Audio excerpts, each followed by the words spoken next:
So on such an auspicious day, when we have all come here to do this special puja,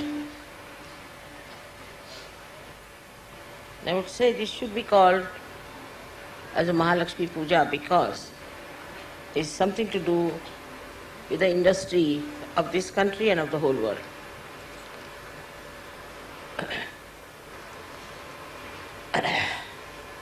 Unless and until all the human ventures are connected with God, they cannot get their perfect stage and their status. That's why we have problems now in the West, supposed to be very clever people, very smart, very well equipped, well educated. We are having recessions and things because they have no balance. They don't know that there is God's power which works at them. And when you neglect that, this is what happens to you.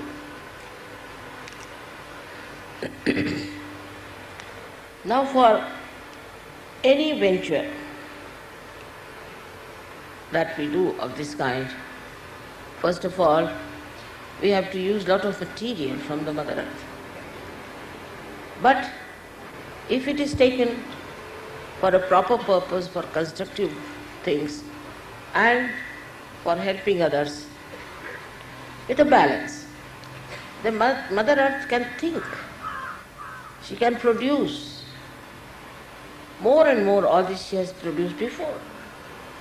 She can produce for people who are sensible, who are in tune with God, not just making money for themselves or for their own purpose, but are thinking in totality, thinking as to what we can achieve by doing this. And that is how an industry can grow.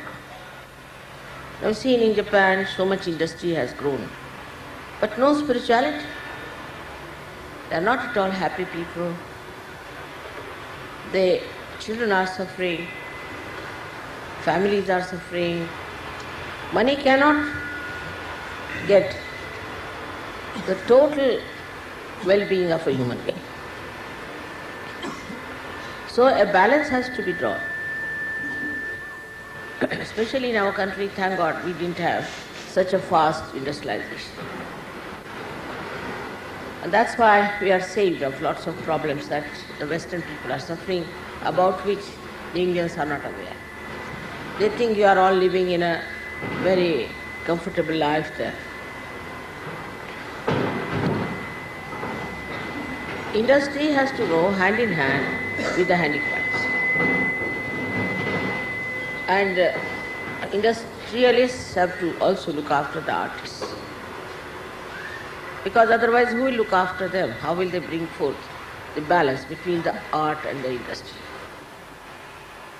An art is such a soothing thing for these hard-working people. They work the whole day. Then there is some sort of a music, art, to console them, to give them peace, to relax them, and a balance. So I would say that all industries must take to some artistic ventures also, or they should also produce things. After, I was telling Rajesh many a times that you should try to produce something artistic out of the steel scrap that's left over. Will be a good idea. They have tried something now.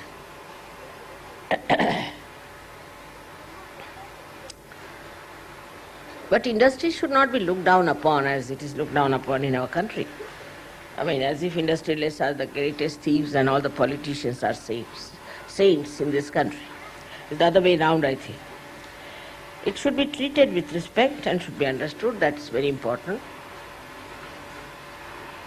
And the industrialists, if they become also enlightened, they can do a lot, not only to their own country, but also to the people whom they are looking after. So in the Mahalakshmi principle, Mahalakshmi has various mudras. One of the mudra is that she puts her right hand like this. Now this right hand is to give protection to people who are under the protection or under the service of some rich man or the industrialist, we can call it. In India, if you call somebody a rich man, it's like abusing him. I mean, nobody likes it. Because the rich are always shown to be the worst people, which is not so. In my own experience, it's not so. If there's a poor man also, he could be terrible. We have had very bad experiences now in Ganpatipura of very poor people, how they behaved in a very funny manner, supposed to be poor.